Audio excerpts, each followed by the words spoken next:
মানে ফুটবলের মতো তাকে মারা হচ্ছে। আমার বাচ্চাটা থরথর করে কান্না করতেছিল পড়ে যে দুটো ভেঙে সরাসরি আমি উঠে শুধু দাঁড়াচ্ছিলাম, ও যেটাকে যে ছেড়ে যে ওটা দাঁড়াবে সেটাও পারতেছিল না। বনানীর স্মৃতিভবনে হামলা ও অগ্নিসংযোগের মামলায় 5 দিনের রিমান্ডে নিয়ে জিজ্ঞাসাবাদ শেষে গণ অধিকার পরিষদের সভাপতি নুরুল হক নূরকে আদালতে হাজির করে পুলিশ। পরে আদালত তাকে কারাগারে পাঠানোর নির্দেশ দেন। শুনানির সময় নুরুল হকের আইনজীবীরা আদালতের কাছে অভিযোগ করেন রিমান্ডে নিয়ে নুরুলকে নির্যাতন করা হয়েছে।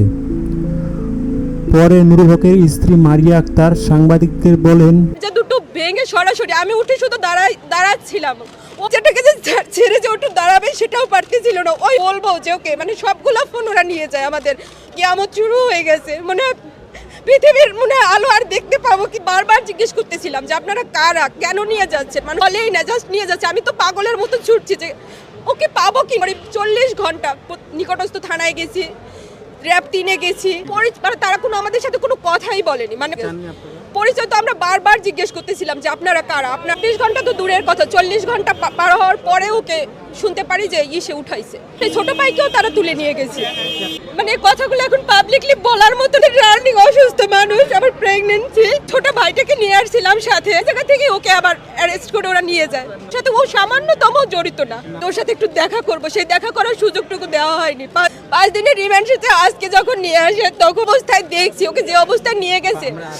আর ওর নিউমোনিয়া ছিল, লাঞ্চে জমে গেছিল, ব্লাড জমে গেছিল। ভাবে পা উপরে তুলে তারপরে টর্চার করা হচ্ছে। মানে ওকে আমি ধরতে পারতেছিলাম না, মানে পা বেঁধে উপরে, আমি বলি পা বেঁধে উপরে ঝুলিয়ে কি তাকে নির্যাতন করা হয়েছে? সেটা বলতে ফুটবলের মতো, মানে একটা মানুষকে মানে মনে হচ্ছে মানুষ না, ও টর্চার করা হয়েছে, ঝুলিয়ে পিটানো হয়েছে, ফুটবলের মতো খেলার মতো তাকে লাথি মারা হয়েছে। যেটা উনি আমাকে বলেছেন সেটা হলো উনি কেন নির্বাচনে যাননি। বিগত 5 বছরে তাকে কিছু করা হয়নি। রাজনীতি কাহাকে বলে, এটাও তাদের একটা আক্রোশ। আমি গারদে যেয়ে তার সাথে দেখা করেছি।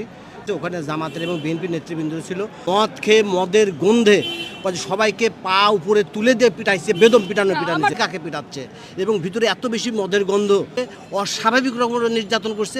তাকে বলছে তুই শেখ হাসিনা ডিবির বিরুদ্ধে কেন কথা বলছিস, এর জন্য তোকে এক্সট্রা মারে হবে। নির্বিচারভাবে তাকে অত্যাচার করছে এবং মারপিট করছে। আসামি পক্ষের আইনজীবী এই ঘটনার সঙ্গে তার মক্কেল জড়িত নয় বলে তার পক্ষে জামিন আবেদন করছে। উভয় পক্ষের শুনানি নিয়ে ম্যাজিস্ট্রেট আসামি পক্ষের আবেদন নামঞ্জুর করে নূরকে ঢাকা কেন্দ্রীয় কারাগারে পাঠায়। পুলিশ গ্রেপ্তার করার পর গত 21শে জুলাই ঢাকার আরেকটি আদালত নূরের 5 দিনের রিমান্ডও মঞ্জুর করে। 18 জুলাই প্রায় 250 থেকে 300 অভিজ্ঞ ব্যক্তি স্মৃতি ভবনে হামলা চালায়, অনেক যানবাহন ভাঙচুর করে এবং বিভিন্ন শেড ও কক্ষের ভাঙচুর চালায়। পরে সেতুগুলোতে আগুন ধরিয়ে দেয়।